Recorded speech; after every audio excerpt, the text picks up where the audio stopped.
Now, of course, I'm sure this is your second week, and this is very elementary, I'm sure, but I think I should start with what exactly is sexuality. Now, there are two major forms you can look at sexuality. You can look at it biologically. Biologically, generally, is referring to the physiological aspects of the body.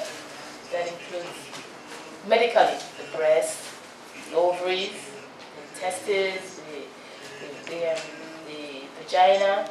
Now, these have medical, physiological roles to play. They're part of the body working of every human. So every human man has a penis, and every human woman has a vagina. It's medical and it's biological. Sexuality, on the other hand, is what these physiological parts of the body, how these physiological parts of the body are used to inspire or incite sexuality, or the notion for sex. So what we're saying now is that sexuality is more like socially defined. What one culture might define as sexually inciting, a part of the body that is sexually inciting, might not be so for another culture. I remember there was a time I was discussing with my students, and we were talking about a group of Nigerian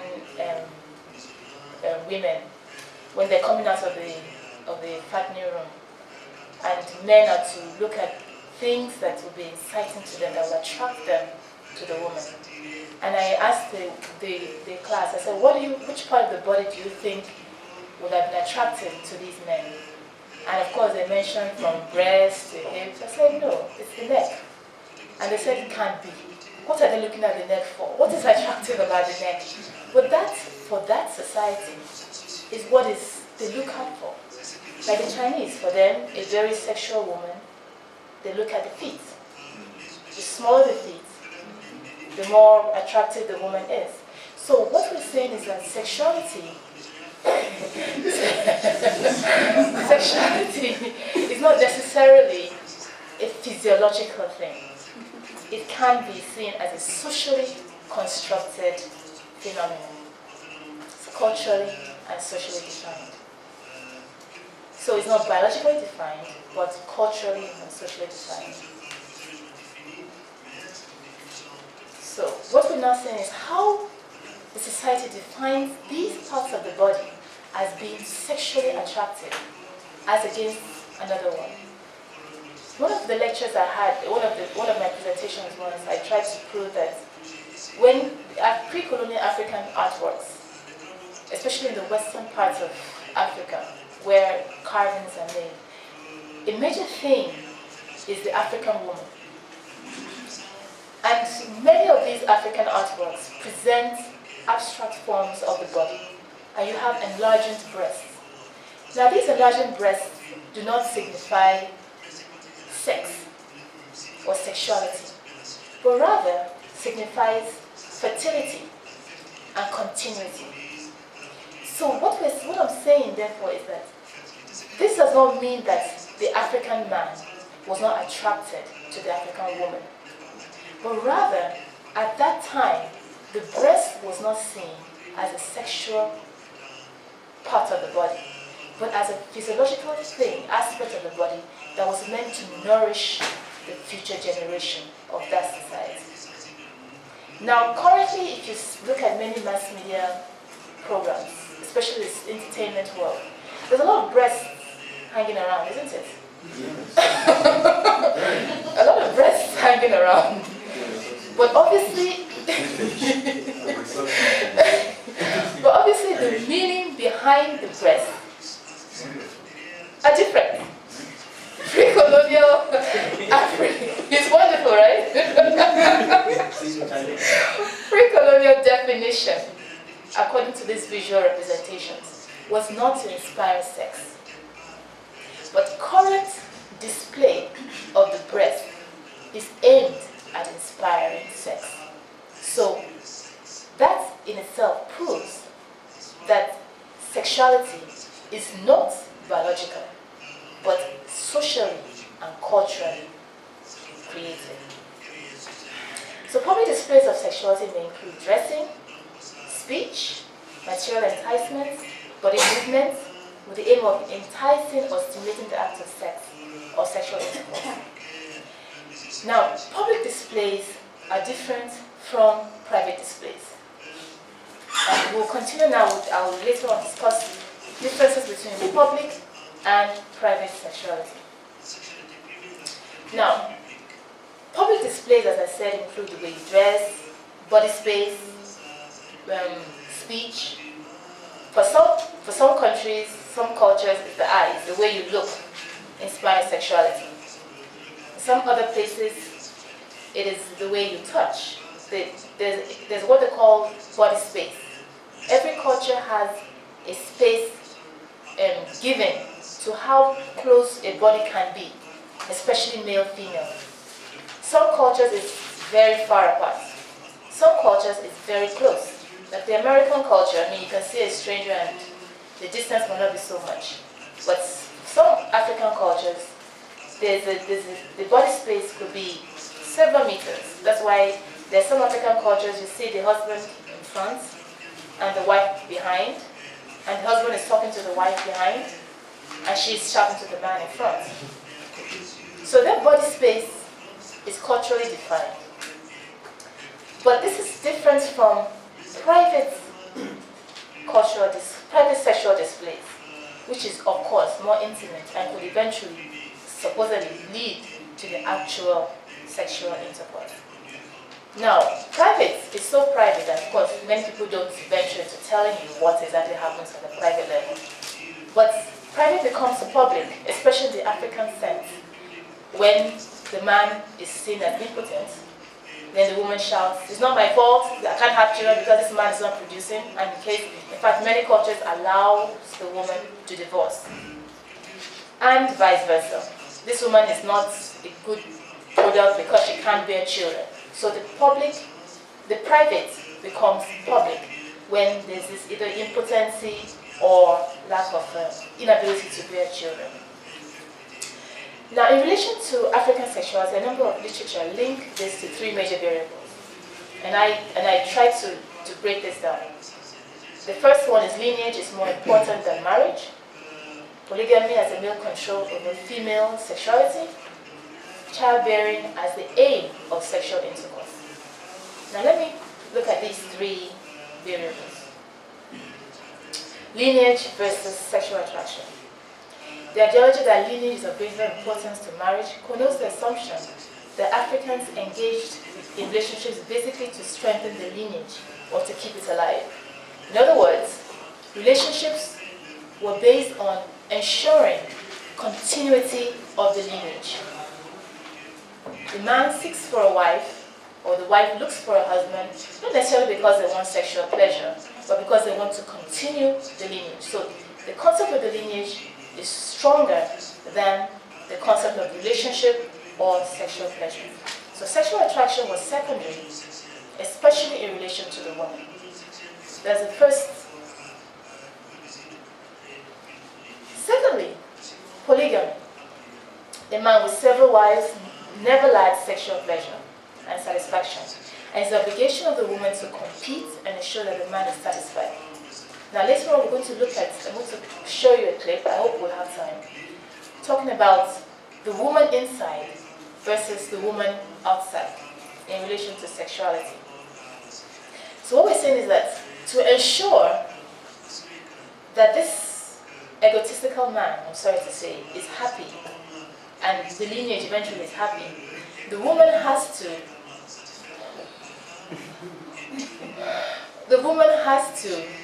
ensure that he's sexually happy. So you can have extramarital affairs, there's nothing wrong with that, but the woman cannot. That's according to the literature, that's dividing and categorizing sexuality in the literature. Thirdly, literature is silent about the sexual desires of the traditional African woman, and more emphasis is laid on the need to prove to herself and her society and the future generation that she's a complete woman by bearing children. So we have sacrificing the child on the altar pleasure. So in other words, the woman goes into marriage, goes into sexual intercourse, not necessarily because she wants to be satisfied, but because she needs to prove to society and herself and the future generation that she can bear children.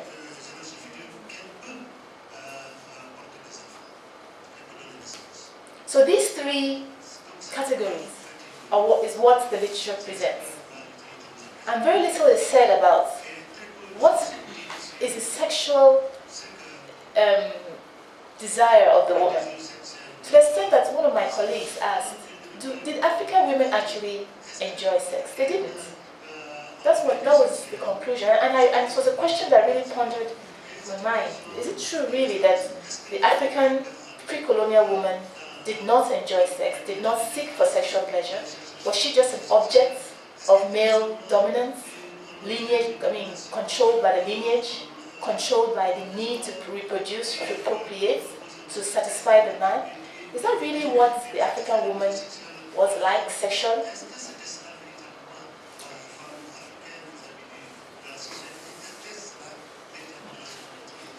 Now let's look at what the literature says again.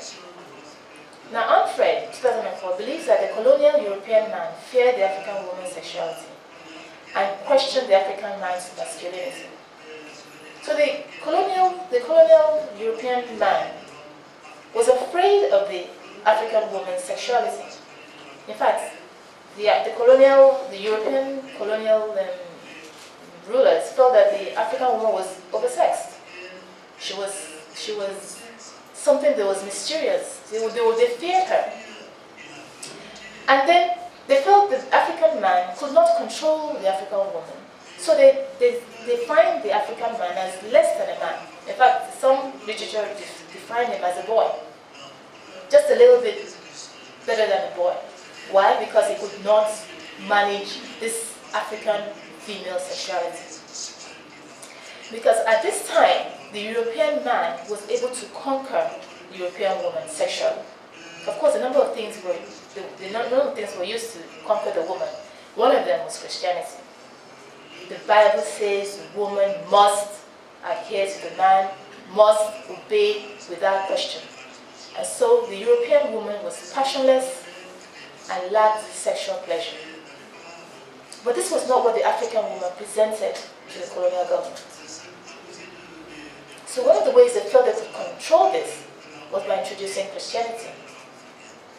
So the civilized woman was redefined as a woman that lacked sexual pleasure.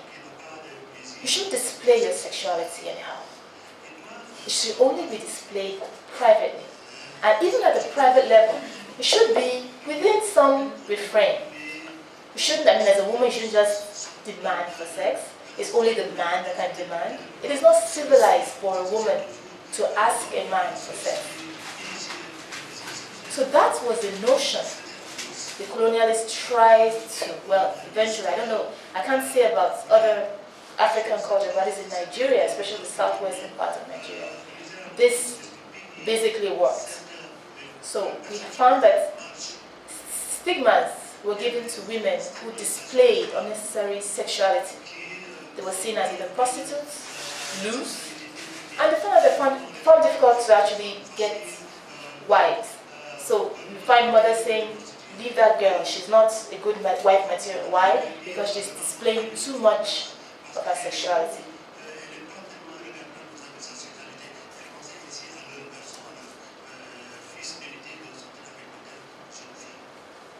Now, studies in the literature about African female sexuality as an act of pleasure suggest that African females did not see sex as pleasurable act, but rather as a duty to perform. Female sexuality is often linked to violence, as in the case of female genital mutilation. And of course, the aim of that was to curb the excess need for the woman to need sex. By cutting off her clitoris, she's limited. Sexual pleasure is limited to her, and so she can't jump from one man to the other. But of course, the man can, it's normal, but the woman cannot. So the question now is, did the pre-colonial and more traditional African woman actually lack sexual pleasure? Now I say consider the lyrics.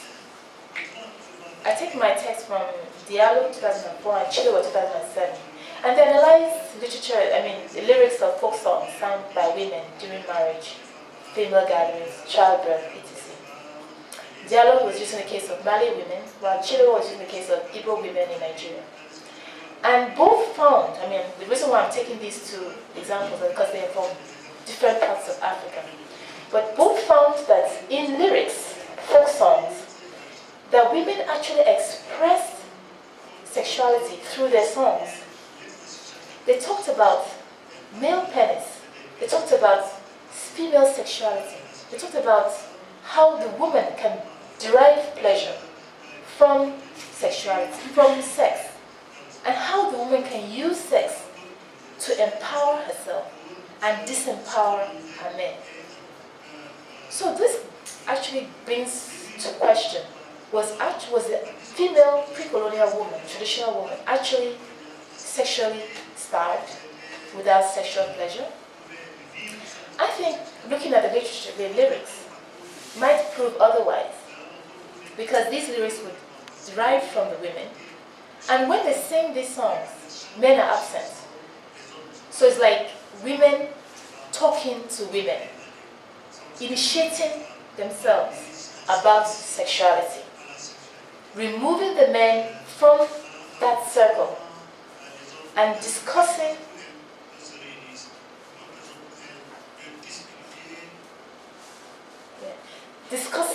in codes concepts of sexuality, concepts of pleasure, which men might not be able to understand, or women within that initiated group may not be able to understand. So I think this might give us some little glimpse as to the actual sexual activities that literature either deliberately silenced or ignored. Now let's look at the contemporary issues. African sexuality has undergone a number of phases due to Western contact. The Western culture, through those strange and new, became even more attractive with the direction of first the print, photographs, and later the radio and television broadcast. Now print is very important. Why? Because it introduced pictures of the Western culture, introduced to the African female, African woman, the European woman, introduced the African man to European man in various contexts, which could not be seen in real life. And this also includes the concept of sexuality. Now, through mass media forms, Africans were introduced to the Western culture, exposed to places they would never see, they would never be to, and they saw people, contexts they would never actually live out or be a part of. Now, the influx of cheap foreign goods actually also initiated or inspired this need for the Western culture. Now, Larkin, 2008, notes that the concept of sexuality in northern Nigeria. Now, northern Nigeria is basically a Muslim area, and a major broadcast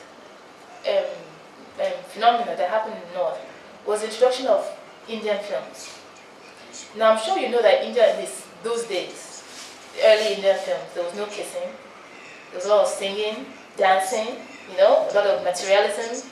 The women were always clad in gold, the men were strong, and what attracted the women to the men was the strength, their heroism, and what attracted the men to the women was their curves, their beauty, their flowing, no kissing, body space is quite wide, isn't it?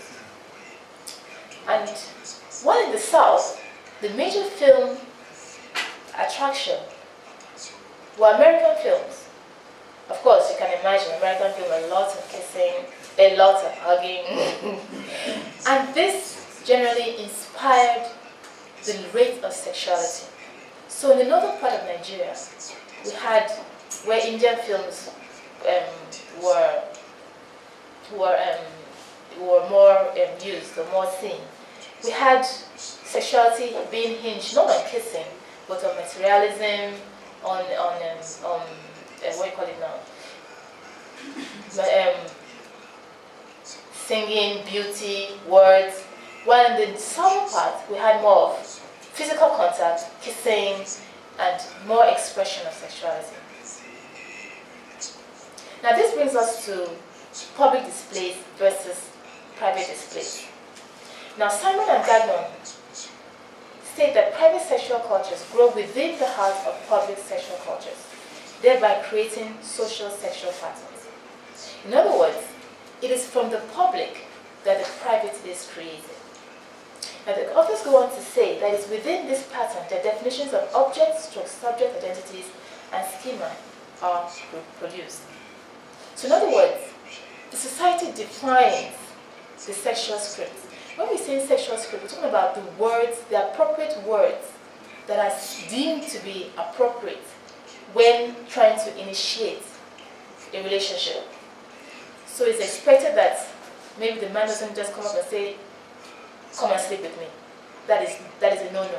I don't know if it's in all societies, but at least if you watch films, if a man tells a woman, "I think I like you, I want to sleep with you this night," of course the woman will say, "Why would you do like that?" It's not normal. There's a process.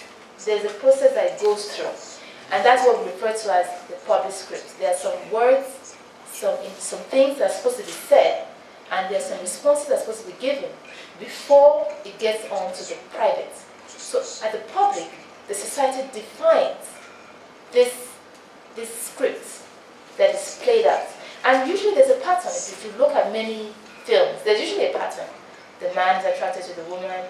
He does this to get the woman's attention. The woman might say, "No, I'm not interested," but he persists. Eventually, she falls. That is a pattern.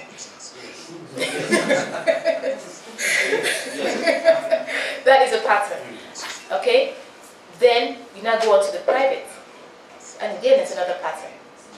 So these are what we refer to as scripts. There's some words that are said, some behaviors that must be initiated before eventually getting on to the private. And so, but within this pattern are definitions of subject versus object. And that's just what I just finished explaining. That scripts, in this sense, is used in relation to words, actions that are spoken or played out in public initiation, enticement, or introduction of sex. These scripts are enacted within society, defined patterns, which the actors must learn and adhere to or be seen as deviants. So if you don't adhere to these scripts, the society will label the individual as a deviant. And of course, once labeled as a deviant, it's difficult to actually have any other relationship within society. Now, the mass media in Nigeria case, and I am sure with many other African countries, redefine these public and private sexual scripts, thus creating social scripts which clashed with cultural and religious scripts. What I'm saying here is that Western concepts of sexuality and public/private scripts were very different from culturally defined scripts, and often there was this clash of scripts.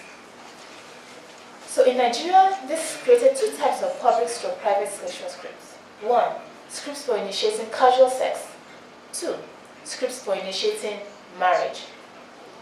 So you find out that for both the man and the woman, when it comes to casual sex, there's a different script. That's why I don't know if it's in various cultures. You have the way you treat a girlfriend is different from the way you treat a wife.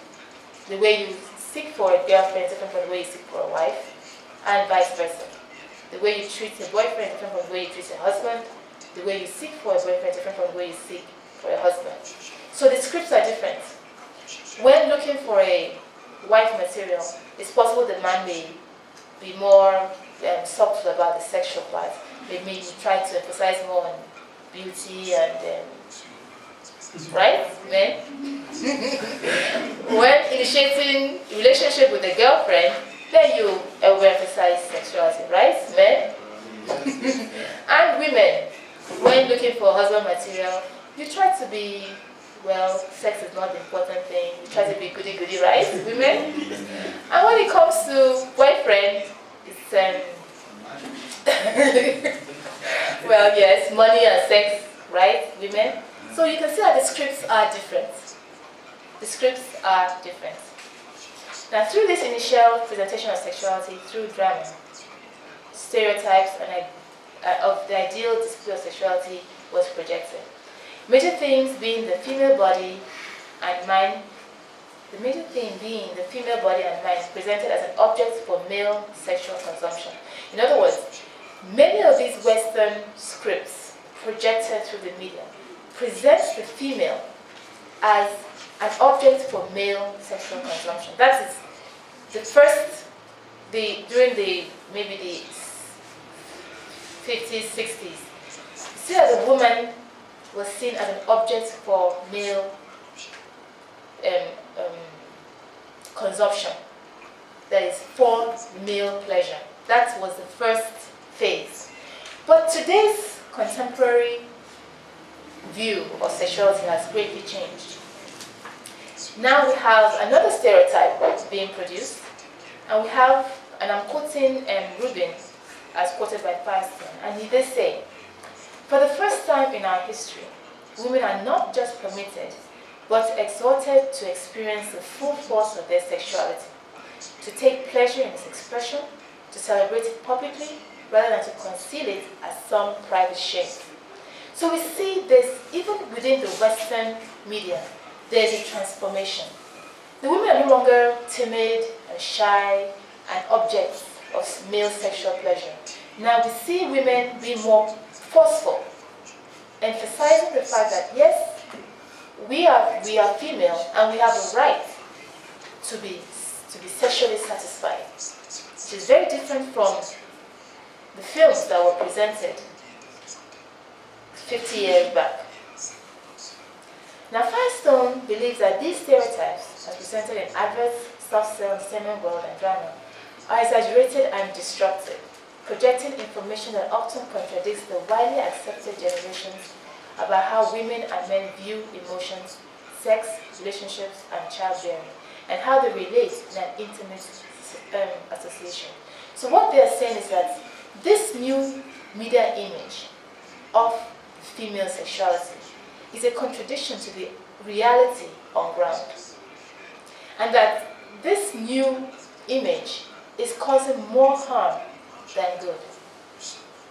This contrasting view can also be considered in relation to the married woman who is projected as unattractive physically and dependent economically, as against the woman outside who is sexual and independent and physically attractive. So what we're saying is that in these media forms, you see the single as being highly sexually attractive and the married as being unattractive and dependent. In many African urban centers where girl education is encouraged and more women are economically empowered and less dependent on their men for survival, how does this play out in relation to sexuality, the female body, marriage, love, and relationships? So what we're saying is that the Western media has presented to us this new image of the female, this powerful image of the female. But how does this play out in reality to the African female in relation to relationships, to the body, to marriage? And to stir up debates, I picked a film called Keeping Faith, which I'm not showing you everything, I'll just show you relevant clips that I think might help us to understand these concepts better.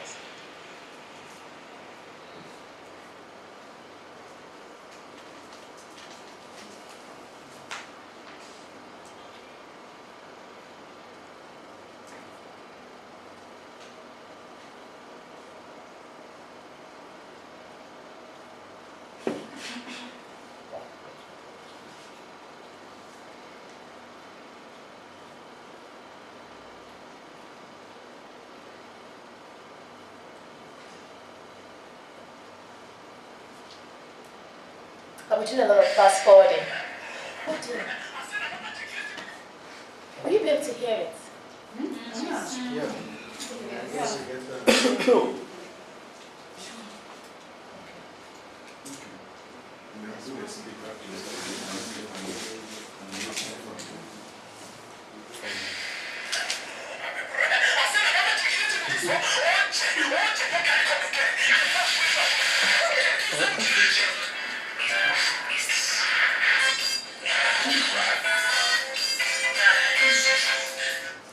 Oh dear. Sorry.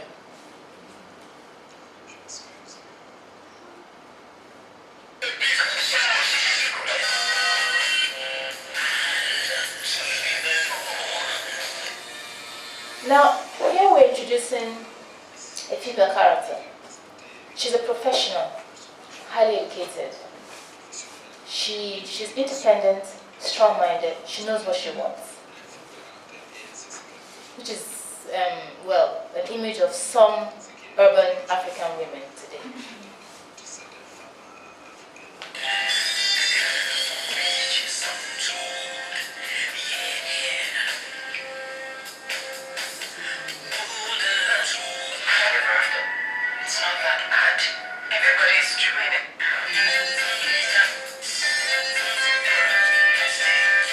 She's having an affair with a man, and she's hoping they'll get married.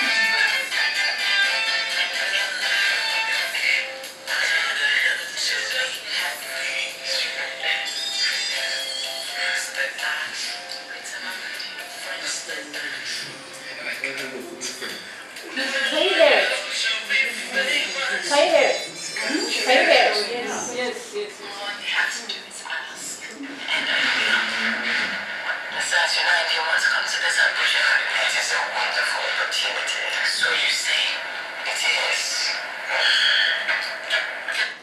She's going to a city because of the man. The man got a job. The man got a job in Lagos, but she got a job in Abuja, so they're separated. But she doesn't want to leave Lagos without a commitment from the man. She's afraid that if she leaves, the man will forget her. So she's upset because the man is not giving her any commitment.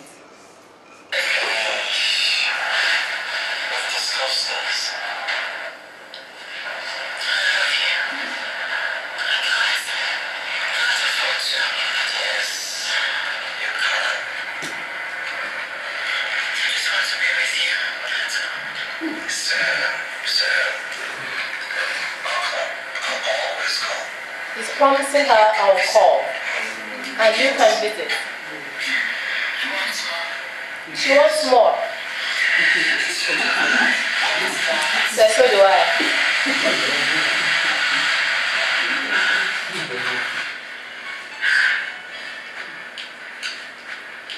I want more than just an affair across the country. She says she wants more than an affair. Some kind of commitment.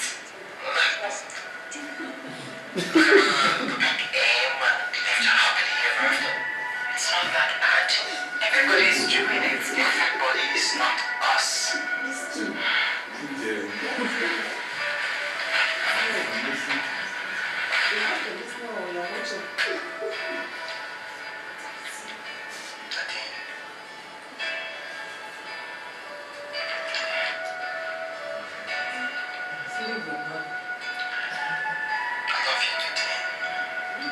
It's just that I don't want to rush into something before it's time. Then at least give me some kind of commitment. Like what? That I'll always be there for you.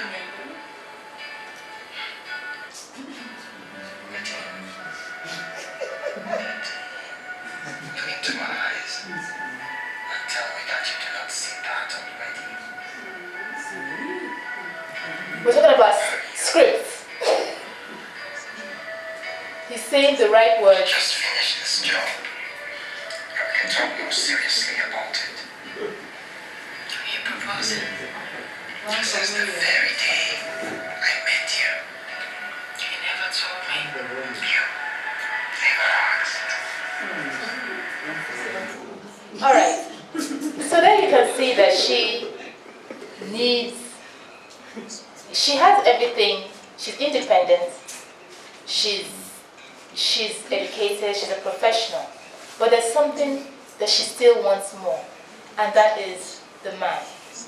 She needs the man. And then we're talking about I was talking about scripts. The man is actually playing her, but within this script, he's telling her the words she desperately needs to hear. Don't worry, I'll call you. I love you. I won't leave you.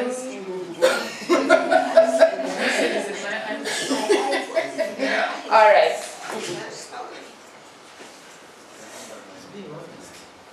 He's being honest.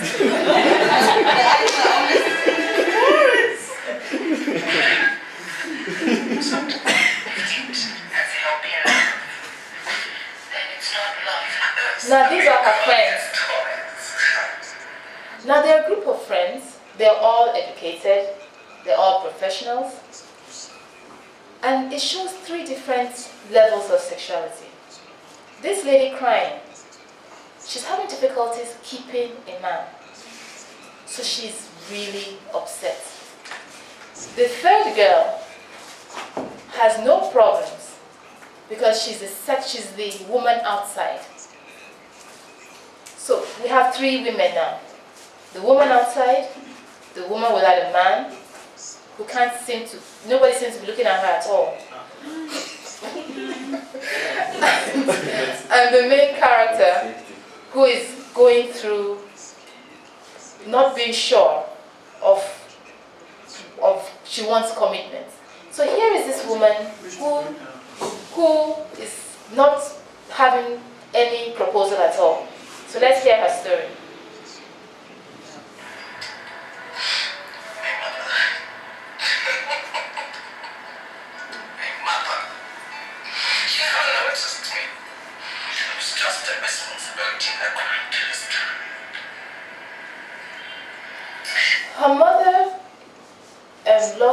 Her mother lost her husband, so she just jumped from one man to the other. So she had so many stepfathers. And the mother is a socialite, highly attractive, highly successful, and she is the exact opposite. So she's comparing herself with her mother, who is having so many men, she doesn't know what to do with them.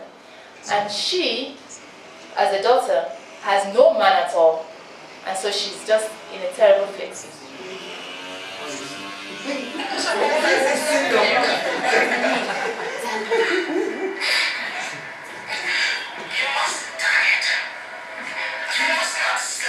You must diet. Don't shout. These are the rules for the perfect woman. Don't shout. Don't slouch. You must diet. You must have the perfect body. These are the things she does not have. So what they're saying is that without these things, you can't get a man. You need the body. Yeah. You need the body. You need the looks. You need the character to be able to attract